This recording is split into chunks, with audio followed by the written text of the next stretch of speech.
before starting this program, one thing that you people should be or might be inquisitive about is, what is this dynamic resonance?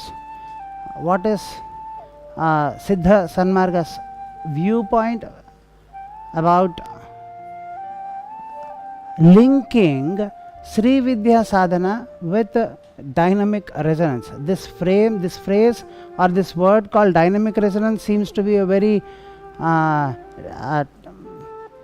outwardly dynamic, because generally whenever we touch the topic of Sri Vidya Sadhana, it is always about Sarvanandamaya Chakra Swamini, or we talk about Nigarbha Yogini, we talk about Ananda Tripura Sundari, we talk about Rajrajeshwari, or we talk about this kind of Sanskrit related terms, and then we talk about the Sri Chakra, the Mahameru, and then we talk about the Yantra and Tantra and stuff.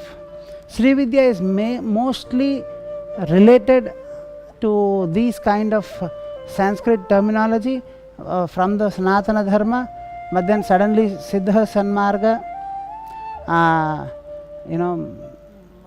gets it into an outwardly dynamic form called dynamic resonance.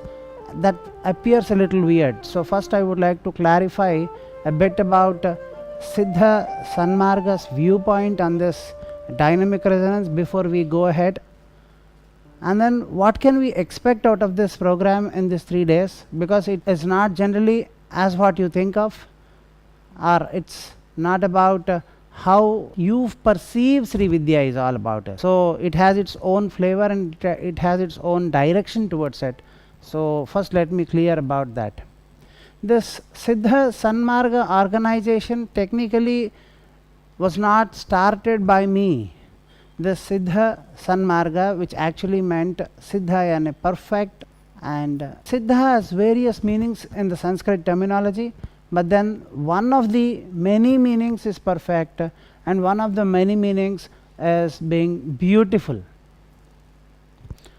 Beauty is also a meaning for Siddha, and Sanmarga technically means righteous path. This word was coined by the great Maharshi, the great master Bhagwan Tirumular. He was one of the masters who was sent by Lord Paratpara Shiva, they say, but he was the master who was directed by the divine, I would like to say this way, to further the awareness of people in the south part of the India. India is the only place technically which is connected to the Sanatana Dharma. Every human being, they say, is divine, and every human being is the embodiment of all his divine potency.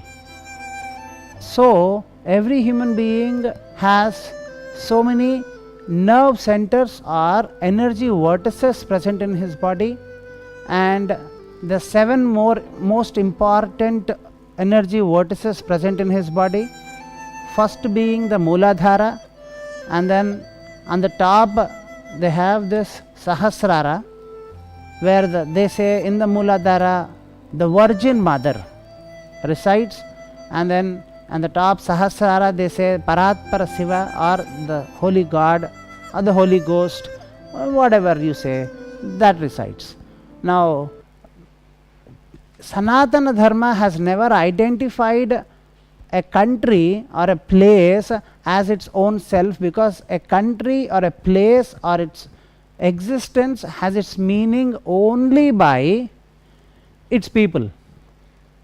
And Sanatana Dharma always, Sri Vidya, Sanatana Dharma all actually go hand in hand, and they always used to say it is all about the synchrony that exists between the existence in its own various fashion, in its own various principles. That's the right word that I would like to use.